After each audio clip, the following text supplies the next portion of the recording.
Naqd $1400 o'zimga qilingan birinchi investitsiyamga shundoq kuyganman. Karantin boshlangan payt men medkolleji 3-kursida endi tugatayotgan edim.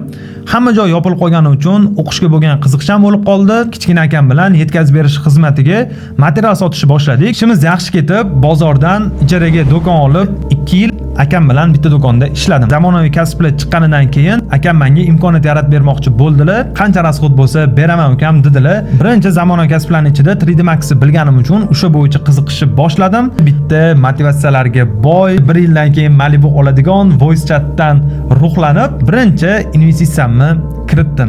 $1100 gamerskiy notebook va o'sha onlayn kurs uchun 3 million to'lov qildik. Nimaga hozir natijalarga ega emasman?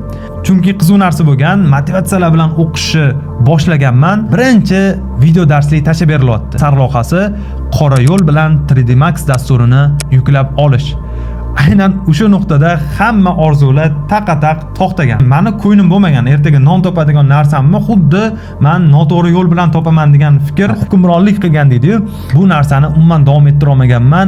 Eng yomoni uydagilar menga investitsiya qilgan, lekin men 3D Max'ni o'rganmayapman. Nima qilishni bilmasdan ko'chaga notebookimni ko'tarib chiqib ketardim. Oradagi najot ta'limga kirgunimcha bo'lgan muddat juda ham qiyin kechdi.